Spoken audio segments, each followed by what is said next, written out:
నెల్లూరు జిల్లా ఇందుకూరుపేట మండలం డేవిస్పేట గ్రామ పరిధిలోని మైపాడు రోడ్డులో యాగర్ల సెంటర్ వద్ద నూతన బ్రిడ్జి నిర్మాణానికి కోవూరు ఎమ్మెల్యే వేమిరెడ్డి ప్రశాంతిరెడ్డి శంకుస్థాపన చేశారు.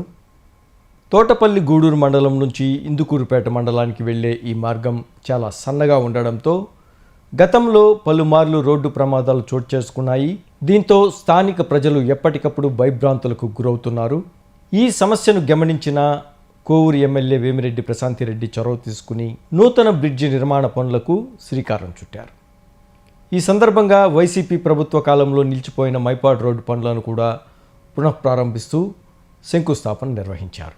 ఈ కార్యక్రమంలో దువ్వూరు కళ్యాణ్ రెడ్డి, ఇందుకూరుపేట మండల టీడీపీ మండల అధ్యక్షుడు Ekollu Pavan Reddy, canal vice chairman Jafar Saheb, Devireddy Ravinder Reddy, జిల్లా అధికార ప్రతినిధి చెంచు కిషోర్ బాబు, తన్నీరు మధురెడ్డి, టీడీపీ నాయకులు, కార్యకర్తలు తదితరులు పాల్గొన్నారు. శిథిలావస్థకు చేరి దశాబ్ద కాలంగా యాక్సిడెంట్లు జోన్ గా మారిన డేవిస్పేట యాగర్ల జంక్షన్ వద్ద 1,40,00,000 రూపాయలతో ఈ బ్రిడ్జ్ నిర్మాణంలో భూమి పూజలో పాల్గొనడం జరిగింది.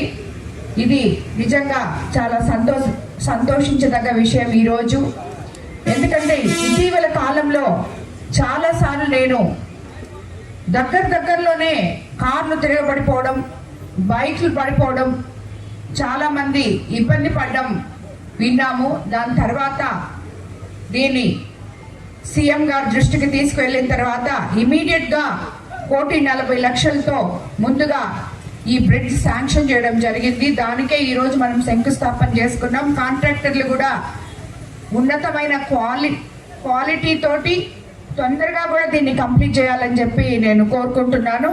అలాగే మనం 48 కోట్ల రూపాయలతో మొదలుపెట్టిన నెల్లూరు మైపాడు రోడ్ నిర్మాణానికి ఎన్ని అడ్డంకులు వచ్చినా, ఎన్ని అవంతరాలు వచ్చినా మంత్రులు, సీఎం గారు అందరూ సహకరించి ఈ రోడ్ని కంప్లీట్ చేసే విధంగా మనకి నిధులు మంజూరు చేయడం, శాంక్షన్ చేయడం జరిగింది.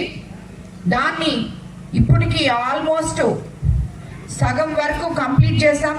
కొన్ని ఎలక్ట్రిక్ పోల్స్ షిఫ్ట్ చేయాల్సి ఉంటే కూడా మన నుడా పరిధిలో తీసుకొని అవి కూడా షిఫ్ట్ చేయడం జరిగింది. రాబోయే రోజుల్లో ఇది కంప్లీట్గా ఈ రోడ్డు కూడా మనం పూర్తి చేసుకుంటాం.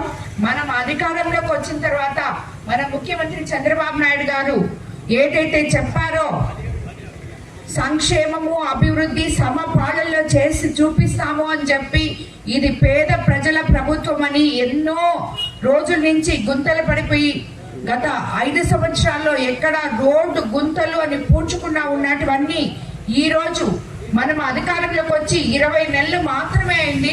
ఈ 20 నెలల్లో మనం మన కోవూరు కాన్స్టిట్యున్సీలోనే 227 కిలోమీటర్లు 69 కోట్లతో 69,25 లక్షలతో మనం గుంతలైతేనేమి, రోడ్లు వేసుకోవడం అయితేనేమి ఇవన్నీ జరిగింది. ఇది 2 సంవత్సరాల్లోనే. ఇంకా శాంక్షన్ అయిన రోడ్లు కూడా చాలా ఉన్నాయి. ఇంకా అలాగే పంచాయతీరాజ్ రోడ్లు కూడా చాలా ఉన్నాయి, లింక్ రోడ్స్ ఎన్నో.